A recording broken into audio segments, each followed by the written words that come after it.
Hi guys, welcome back for another video from TDL DIY. So again, we're back at the renovation, and I'm going to show you guys what we're doing. We're relaying the subfloor down so we can level off the floor in the kitchen and the living room downstairs, and we're going to show you guys kind of how I was doing things and kind of get you in the mindset of what I was thinking. Now that being said, there's many ways to do this. You can do it any way you want, but especially cutting for vents and stuff like that, I'm going to show you what I did. I think it's probably one of the easiest ways, but I haven't done this in a long time. I've been out of the carpentry world for a while, so there might be new tips and tricks and different ways to do it, and that's fine. And if you want, hey, share your ways, different ways how to do this in the description below so other people can learn from it and get an idea of how you do it. So thanks guys, and I'm going to show you what's going on. So what I did here is I picked a wall, and I picked this one as being my full sheet, and so the plywood was coming this way, so they were going the opposite way. 8 feet goes this way, and then 4 feet this way. So we flipped it to go this way because it'll add a little bit more rigidity to the floor and just help things out a little bit. It's not like it really needs it, but if you can go the opposite way that it's already laid on your floor, makes it just a little bit stronger. So what we're going to do, guys, I'm going to show you what I did here, but real quick, we're going to glue. So we're going to take some construction adhesive. We're going to, after we get all the pieces to make sure it fits, we're going to put it all, squiggle it all down, lay it on the sheet, and screw it in.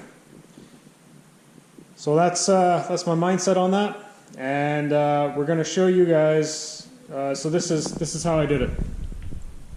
So this is my full sheet over here, and this is my cutoff, my partial. So I butt it up to the wall, and I make a line right here. It's flushed up with the other sheet over here, and we just drew a line. We marked it on this side, then I pulled it out, made sure it was still square against the wall, put a little line on the other side, and then I just took a level and marked the line. So I did that with this piece and that piece over there, and it pretty much connects all the way down. So that's how I did it. So we're going to cut these, place them back, just kind of get a dry fit. Everything's good, slap in. Now, is it the best way? Probably not. The best way to put your full sheets down, take a measurement, mark it, maybe take another measurement to make sure it's square, mark it, line it, cut it, right? That's what I'd be doing on a job site to make it faster. But if you guys are new at this, maybe your first time doing this might be a good way to kind of visualize how it's all going to go together. And it might get your head wrapping around how it's going to look. So this is certainly a way. I just told you another way that I would probably do on a job site. I just measure it off the wall, mark, and then just connect my lines and good to go, and then the next sheet.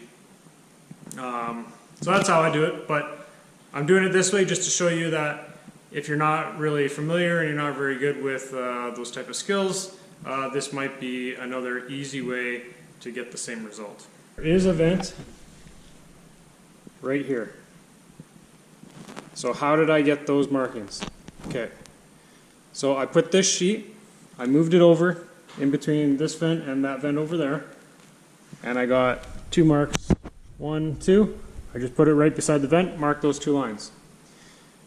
Then I took a measurement, I put my tape measure here, came down, whatever that one was, I put it on the other side.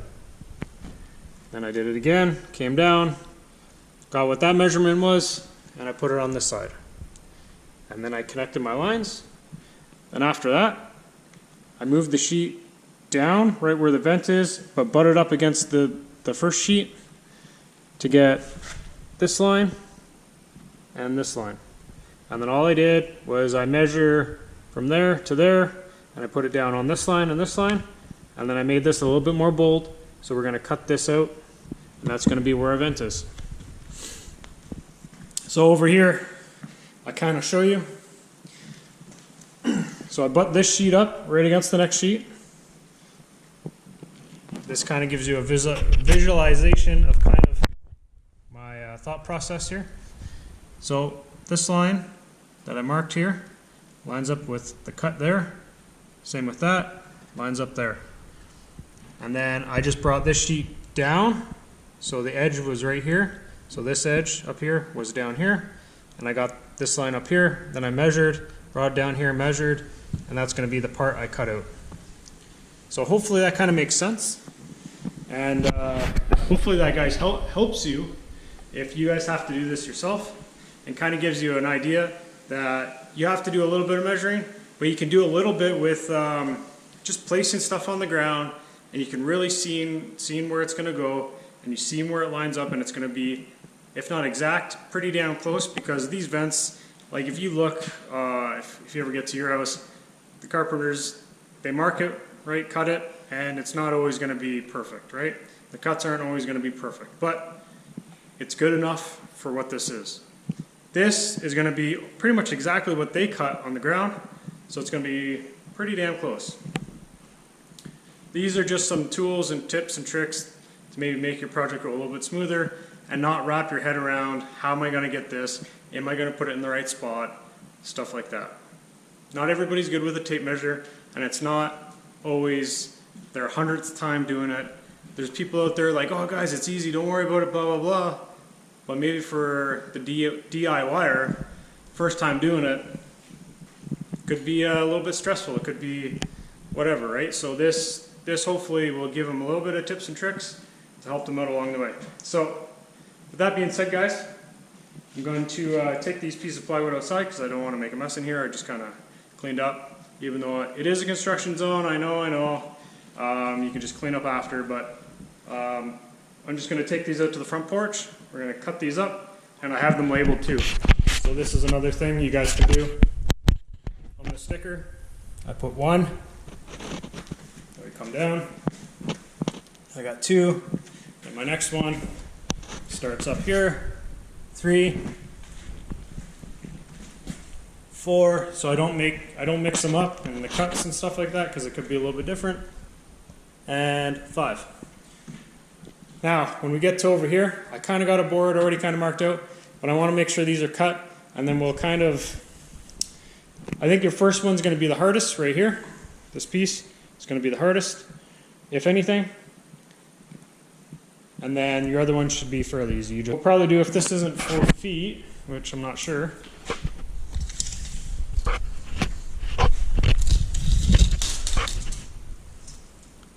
Oh, it's a little bit bigger than 4 feet. Oh, that's gonna suck. Yeah, that's gonna suck. So I'm gonna have to strip a little piece of wood there, like 1/2 inch. That kind of sucks. I didn't plan that out perfectly, but yeah, no big deal. All right, guys. So I got these 2 boards cut, and they fit in pretty good. So I only had to cut it once, and fits in pretty good. Perfect. So this one here, we did our quick measurements, kind of figured out what was going on, and I got a nice straight cut, right, and it ends up being exactly where I wanted it to be, where that line is on the wall. So it ended up being like right there. So it worked out pretty good. Now the guys who ever cut this side, you can tell it wobbles a bit. Mine looks a little bit straighter, but it looks good. So happy with that. So this piece here, now what we're gonna do, we're just gonna mark that little line there.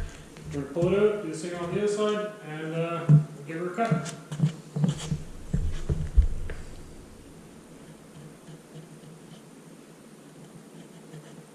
Just like that. So we got our mark there.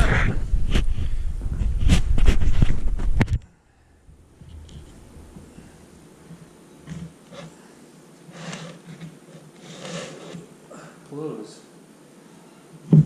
So what we'll do on this one, since I got the angle cut and totally brain farting here, we're going to measure from here to here, and then we'll just put it same on the other side. Should be good.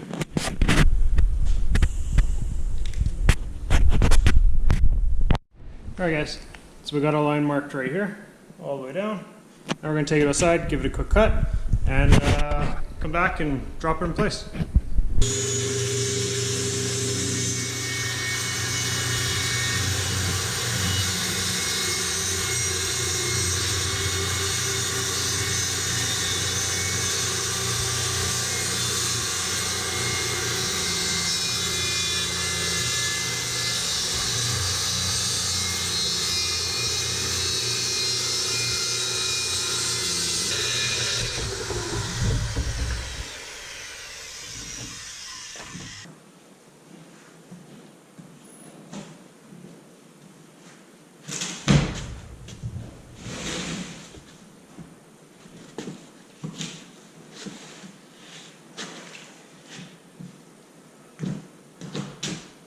Just like a glove. Perfect. Just like a glove. Perfect. Look at that. Looks pretty good. Line right down there. Beauty. Alright guys, so we've got it pretty much where we want. Now we're just going to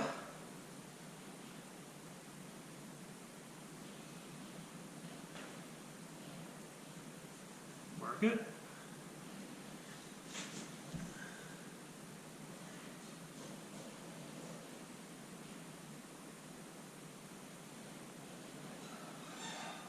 Something like that.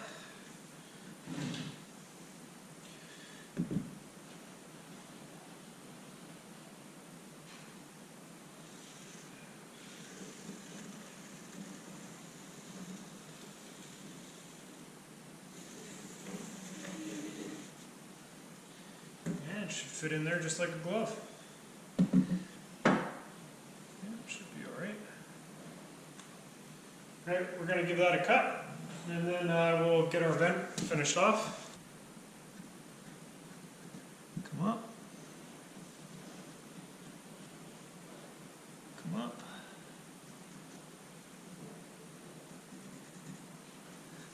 There, see how I kind of moved it over, and now it's not right up against the wall anymore. We're going to mark our other line over here.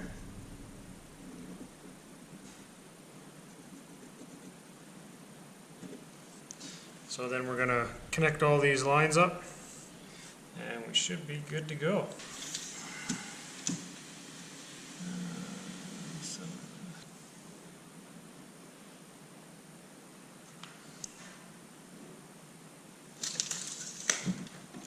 Take our straight edge.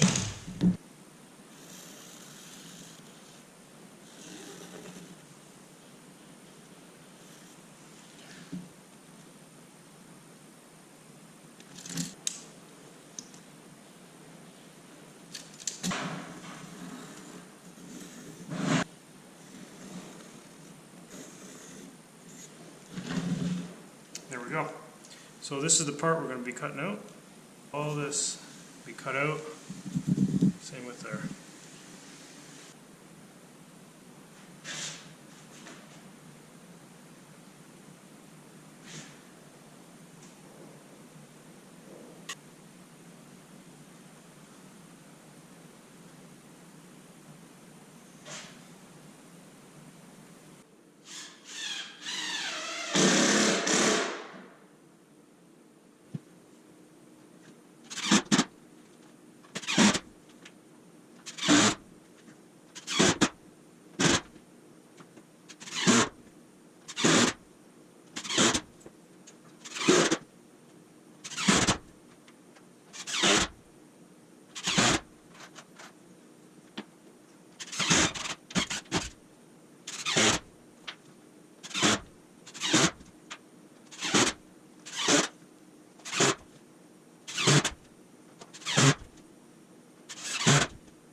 piece in.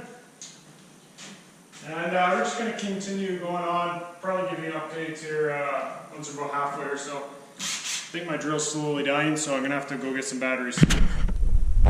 Okay guys, so I just cut out the vent hole. This is just the piece. Cut out the vent hole with one of these flush trim tools. Not the best, but if that's what you got, that's what you got. Prefer to have a jigsaw, something like that. But I'll show you kind of what it looks like. So we temporarily just put this in place just to make sure our hole lined up. And it lines up like perfectly. Get right in there. See the old material? It's right down there. New one lines up pretty much perfect. And we'll put a little nail in here to hold that in there after. But this it's turned out perfect, so I'm happy with it. Now we're just going to move this aside. We'll glue and put some screws in this guy.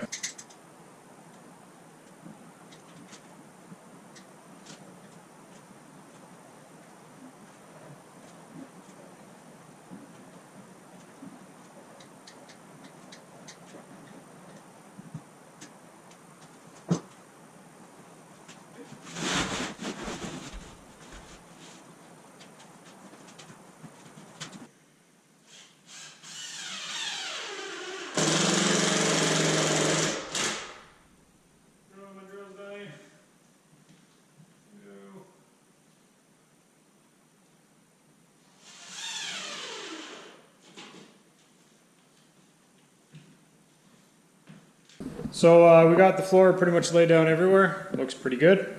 And then we'll just do a little filler strip here. I think it's about 1/2 inch or so. Not too worried about that right now. So about this piece here, this is one of the offcuts that we had, probably from this guy here. And what we're going to do is, it looks like it works. So we don't have to cut a full sheet of OSB. We can probably use it later for something else. For this here though, we just marked our line here. And we marked one over there. We're going to join them up and we're going to cut it and we're going to see if this fits in here. And it should be fairly good. We might have to do a little slight modification on the cut, but if you look at it, you know, it's obviously smaller than this offcut, so it's going to work perfectly. So that's what you guys got to try and remember, is if you have any offcuts and stuff like that, don't always necessarily throw them away. You might be able to use them for a spot just like this. Stuff like that works perfect and it cuts costs a little bit. So if you're on a big project and stuff, sometimes they just throw their offcuts out, right? And they just account for 10 to 15% of waste. So that's how much extra material they pretty much have to buy to the full sheet of plywood or whatever, right? So yeah, it's a way to save a little bit of money if possible. It doesn't always work. Sometimes your offcuts are just too small to even work with, and you don't want little pieces all over the place. So that's why I counted for another whole sheet. That'd be my like 10, actually probably more than 10%, but just to get that little piece off there, that'd be much less than 10%, and then you'd have to use that for something else, just square the cut up for something. So yeah, we're almost done, guys. Like I said, and we followed our numbers exactly. So 1, 2, 3, 4, 5, 6, 7, and that's why I number them, guys. It just makes it a little bit easier. Like I said, this is for very much beginners. There's many different ways to do this. You know, if you're a professional on a construction site, you're not going to do it this way because time is money, and you're going to measure, boom, cut. Maybe one easy way for people that don't normally do this kind of stuff to get a visualization on how it's going to look and how the piece is going to be. And if you're not very good with a tape measure, this could be a solution for you. I'm not saying it's the best solution. It definitely 100% is not the best solution, but it might be the best solution for you. Yeah, turns out good. So thanks, guys. I'm going to cut this and we'll get right back out here.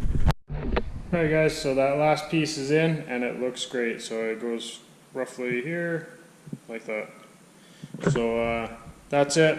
That one's done. We're going to throw some staples in there, but just because I just missed the beam over here where my tip of my toe is, right there, and that beam would have went straight that way. We did get one right here. But I got 4 screws in there. We still need to support this corner. We need to maybe like 1, 2 staples there, maybe 2 or 3 there, and then 1 up in that corner and 1 over there, and we're good. Just hold that in and just make sure it's not moving. Over here, we're just going to put a 1/2 inch strip or so, and I'm not too worried about that right at this moment. So we'll get that filled in after with some of the offcuts that we kept, and we'll just piece it along. So my offcut might be like 4 feet, boom, and then I'll get another, I don't know, 2 foot one. It's going to be fine. So yeah, that's it. It looks pretty good. So that's one part of this whole project done. I'm probably going to be ripping up all this linoleum all this way, and we'll probably just make a cut in the door jamb. So I'll come up over here. We'll probably make a cut. Jeez, it's dark over here. Make a cut somewhere in the door jamb. Somewhere in the door jamb, right around there. Right there, and we'll do another one probably somewhere right around there. So, and then we'll leave it there, and we'll leave that stuff there. And we got some stuff we're gonna stick down, and apparently you can just stick it right on this linoleum, and that'll be good to go. So it's like a big sticker.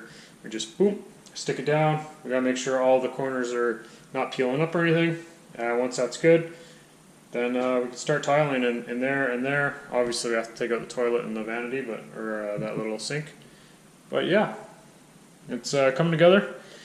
And then all this will be laminate, like I've said before, all laminate, laminate, laminate, laminate, everywhere. So yeah, we're definitely making progress, we're moving forward, and that is the main thing, is that it doesn't matter even if you make a small, but if you're doing a home renovation, you're doing this yourself, maybe you're doing it in the house you're living in, as long as you're moving forward and making progress, that is what counts. If you don't know how to do something, hire out the stuff. There's lots of YouTube videos showing you how to do stuff, but if you don't feel comfortable at the end of the day with plumbing or electrical, hire the professional. Especially with like electrical, because you don't want to burn your house down because of an electrical fire. You don't want to have a flood because of plumbing issues. That being said, there is very, very good how-to tutorials. I'm sure I have at least one on plumbing and how to do light switches. So don't be afraid to do some stuff, but if you're not comfortable and you've never done it before, 100%, hand over my heart, hire a professional. And at the very least, watch him do it, then maybe you can learn for next time. I've done it before. So I've had it where we bought a brand, like in the house I live in, bought a brand new fridge, we got our appliances moved in, you know, we're just moving into the house. I wanted a water line for my fridge, and it had one of those like, what do you call it, compression fittings, the thing on the end. And I was like, oh man, I don't know how to do that. So I hired a plumber. Plumber came out, 90 bucks. What do? He took that little end off and bought a $10, $15 hose, and that was it. It was a braided line, and it was it. It was that simple. He didn't even use the compression fitting. I think they put the compression fitting nut thing on there in case you want to use it, but he took that right off, put a braided line in, I don't know, a couple feet, and that was it. And I'm like, I just paid you $90 to put in a $15 hose that took you literally 5 minutes to do. I will never make that mistake again. That being said, there's lots of things I've hired plumbers for and had them do it, and maybe I watched them, maybe I had to busy doing something else, but I will hire them again to do that kind of stuff because either I'm not comfortable with it, or I want to make sure that the house is good for whoever lives in it, or for the project I'm doing, or whatever. And to hire a professional is sometimes the best thing to do.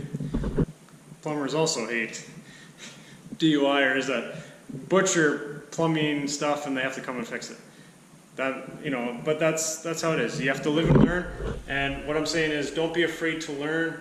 And I say it every single one of my videos. Never stop learning. So whether that's watching videos and you still hire a plumber to do it and learn from him, hey, or an electrical or a flooring guy or whatever. In this rental, I'm hiring a flooring guy to put carpet in. Now I'm sure there's people out there be like, oh, carpet's so easy to install, blah, blah, blah. But I can get them to do it. They have the tools, and that being said, I've bought tools to do projects in this place. But they got the tools, they're fast at it, they know how to do it, and if I miscut that carpet, then I gotta wait another 10 days to get more carpet if I don't have enough, or whatever the case may be. I'll let them do it because they're good at it. They do it all the time. I want to start laying the laminate floor very, very soon. I want to, get as much as I can done. Get most of this laminate done, start laying it down, making it look like a house, getting back to its normal state. Never stop learning.